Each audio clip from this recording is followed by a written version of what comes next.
కూటమి ప్రభుత్వం అధికారంలోకి వచ్చాక శ్రీ నారా లోకేష్ గారు, అటు చంద్రబాబు నాయుడు గారు విద్య మీద అధిక ప్రాధాన్యం ఇస్తున్నట్లుగా వాళ్ళు మాట్లాడుతుండడం నిజంగా చాలా సంతోషించిన విషయం.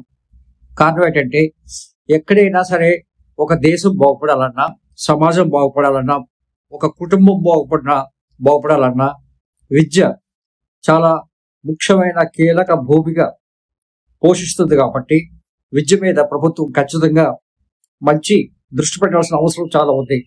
ఈ మధ్య అన్ని యూనివర్సిటీస్ కూడా మాక్సిమం వైస్ ఛాన్సలర్స్ ని అపాయింట్ చేసినప్పుడు కూడా వాళ్ళు చెప్పింది ఏంటంటే, రాజకీయాలతో సంబంధం లేని వ్యక్తుల్ని మేము, అట్లాగే నిష్ణాతులైన వ్యక్తుల్ని, అనుభవజ్ఞుల్ని మేము కంప్లీట్ గా ఈ ఎడ్యుకేషన్ వైస్ ఛాన్సలర్స్ గా యూనివర్సిటీస్ కి అపాయింట్ చేశామని కూడా చెప్పారు. ఇవన్నీ కూడా ఆహ్వానించదగిన పరిణామాలు. అంతేకాకుండా మెగా పేరెంట్ మీటింగ్ పేరుతో వాళ్ళు వివిధ ప్రాంతాల్లో చేస్తున్న కార్యక్రమాలు, పేరెంట్స్ తో డైరెక్ట్ గా ఇంటరాక్ట్ అయ్యి వాళ్ళ ప్రోగ్రెస్ రిపోర్ట్స్, పిల్లల ప్రోగ్రెస్ రిపోర్టు, పిల్లలతో ఎలా ఉండాలి అన్నది తల్లిదండ్రులకి అటు నారా లోకేష్ గారు, అటు చంద్రబాబు నాయుడు గారు కలిసి ఒక కౌన్సిలింగ్ సెషన్స్ కండక్ట్ చేస్తున్నారు. అట్లాగే ప్రతి స్కూల్కి వెళ్ళి ఇంచుమించుగా వాళ్ళు కొన్ని కార్యక్రమాలు చేపడుతున్నారు. అది డైరెక్ట్ ఫేస్ టు ఫేస్. అయితే ఇక్కడ మనం ప్రత్యేకంగా చెప్పుకోవాల్సింది ఏంటంటే, ప్రాథమిక విద్య చాలా మంచిది, చాలా అవసరం. ఎందుకంటే ప్రాథమిక విద్య first it's foundational educational system. ఒకవేళ నారా లోకేష్ గారు, చంద్రబాబు నాయుడు గారు ఖచ్చితంగా ఈ ఎడ్యుకేషన్ సిస్టంలో రిఫార్మ్స్ తీసుకురావాలి అని అనుకుంటే వాళ్ళు చేయాల్సిన విషయాలు ఏంటి అన్నది నేను చెప్పదలుచుకున్నాను.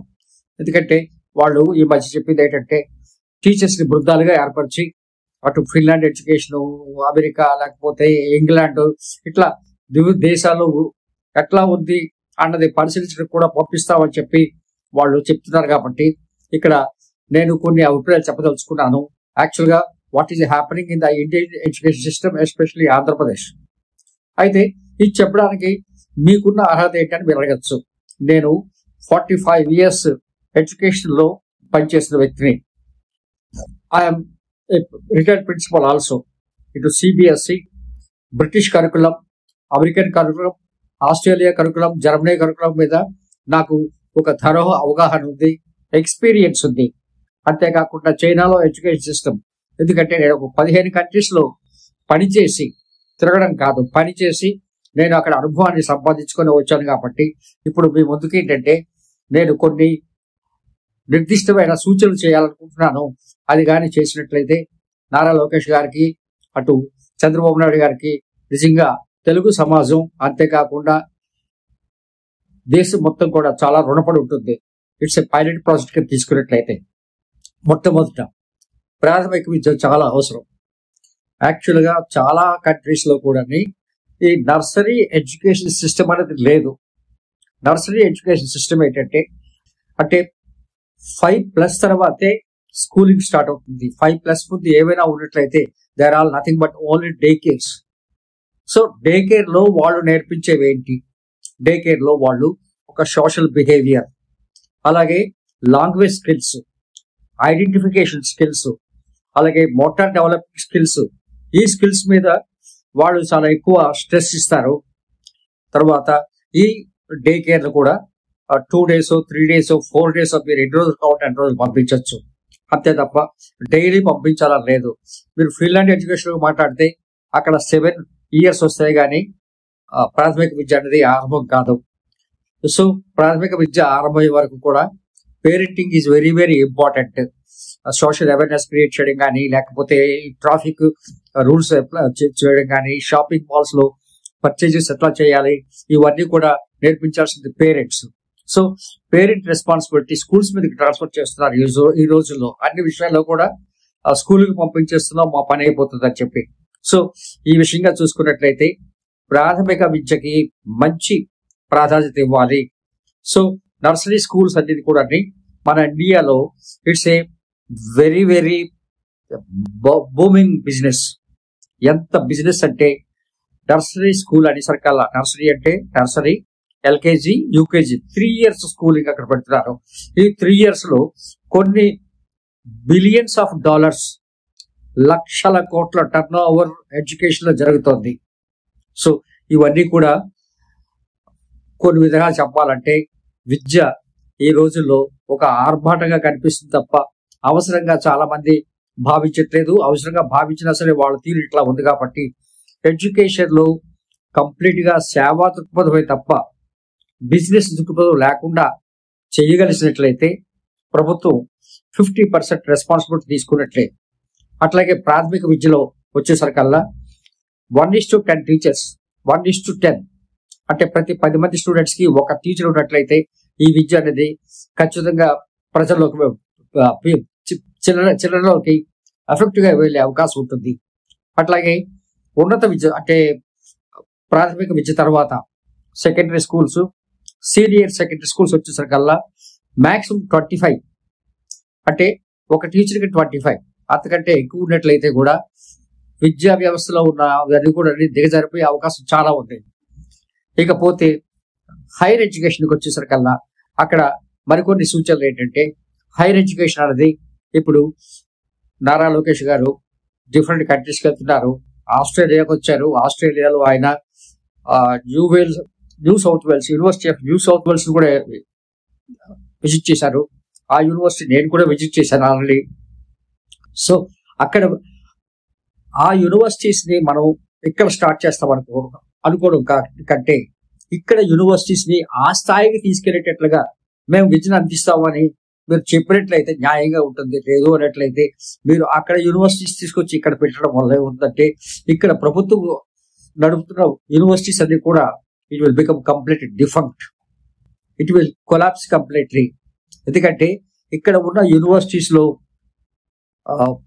విద్యా ప్రమాణాలు అట్లాగే టీచింగ్ స్టాఫ్ ని వీటిని మీరు డెవలప్ చేయకుండా వాళ్ళకి కావాల్సిన అన్ని వసతులు సౌకర్యాలు కల్పించకుండా అట్లాగే ఉన్నత విద్య అనేసరికల్లా ఒక రీసెర్చ్ సెంటర్ లాగా మీరు ఏర్పాటు చేయకుండా ఇక్కడ మీరు దీన్ని విడిచిపెట్టడం వల్ల almost 3000 vacancies, professors, assistant professors అట్లాగే ఇట్లా చాలా పోస్టులు ఖాళీ ఉన్నాయి. ఓన్లీ ఆంధ్రప్రదేశ్ లో మోర్ దెన్ 3000 పోస్టులు ఖాళీ ఉన్నాయి. తర్వాత ఓన్లీ అవుట్ సోర్సింగ్ ఎంప్లాయీస్ తోని చాలా తక్కువ జీతానికి 10,000, 15,000, 20,000, 25,000, 30,000 ఇస్తున్నారేమో. అదే ప్రొఫెసర్స్ అయితే 1,50,000, 2 లక్షలు, 3 లక్షలు. సో మీరు ఉన్నత విద్య మీరు దృష్టి పెట్టాలి అనుకుంటున్నట్లయితే మేము పై విద్యాలయాలని అంటే అమెరికా విద్యాలయాన్ని లేకపోతే విశ్వవిద్యాలయాన్ని బ్రిటిష్ నుంచి ఆస్ట్రేలియా నుంచి ఇండియాలో మేము పెట్టిస్తాము లేకపోతే ఆంధ్రప్రదేశ్ లో పెట్టిస్తాము అని మీరు చెప్పడం కంటే ఆ ప్రమాణాలకి ఇక్కడ యూనివర్సిటీస్ ఎదిగేటట్లుగా మీరు చర్యలు తీసుకున్నట్లయితే ఇక్కడ యూనివర్సిటీస్ బలోపేతం అవుతాయి. లేదు అంటే మీరు చెప్పొచ్చు అక్కడ యూనివర్సిటీస్ తేవడం వల్ల ఇంటర్నల్ కాంపిటీషన్ పెరుగుతుంది అని చెప్పి దానివల్ల ప్రైవేట్ విద్య పెరుగుతుంది తప్ప విదేశీ విద్య పెరుగుతుంది తప్ప అక్కడ ఫ్యాకల్టీస్ ని ఇక్కడ తీసుకొచ్చి ఇక్కడ యూనివర్సిటీస్ లో గెస్ట్ ఫ్యాకల్టీ కింద మీరు చెప్పించవచ్చు. అట్లా చేయకుండా అక్కడ యూనివర్సిటీస్ ఇక్కడ చేయడం వల్ల ఈ యూనివర్సిటీస్ పడిపోయే అవకాశం ఉంది. అంటే మనం ప్రభుత్వం నడుపుతున్న అన్ని కోణాల్లో చూసుకున్నట్లయితే వాటిని పడగొట్టడం కోసం అయితేనే పై విశ్వవిద్యాలయం మనం తీసుకురావాలి. మనం పై విశ్వవిద్యాలయం వెళ్ళడం అవసరం. అక్కడికి వెళ్ళి అక్కడ ప్రమాణాలు ఎలా ఉన్నాయో వాళ్ళు ఏం చేస్తున్నారో తెలుసుకోవడం అవసరం. కానీ ఆ పేరుతో we should not stifle the universities in India. వీటికి పూర్తిగా వీటి ప్రమాణాలను మీరు డెవలప్ చేయండి. ఇంటర్నేషనల్ కి సరిపోయినట్లుగా ఈ కాంపిటేటివ్ వరల్డ్ లో మీరు తీసుకురండి.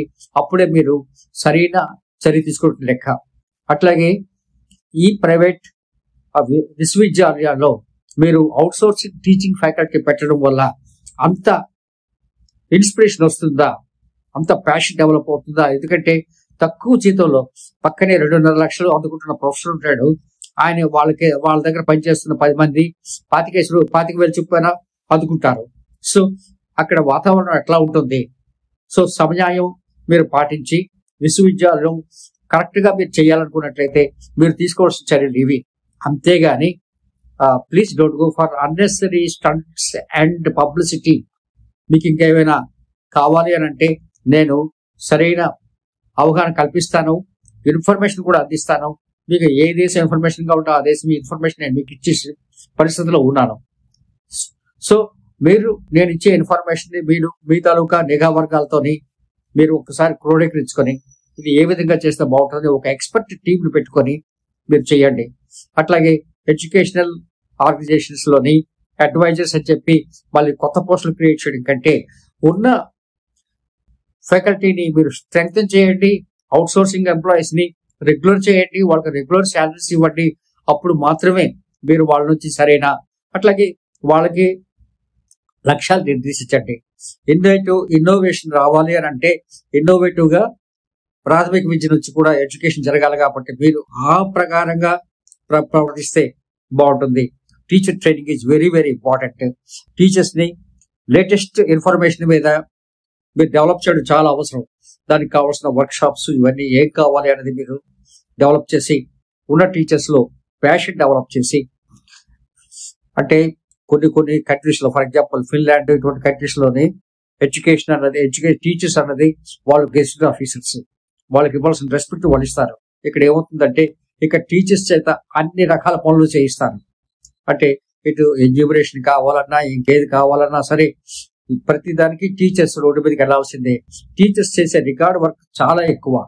సో ఇటువంటి క్లరికల్ వర్క్ రికార్డ్ వర్క్ ఎక్కువ వాళ్ళతో చేయించడం వల్ల వాళ్ళు పూర్తిగా విద్య మీద దృష్టి పెట్టట్లేదు.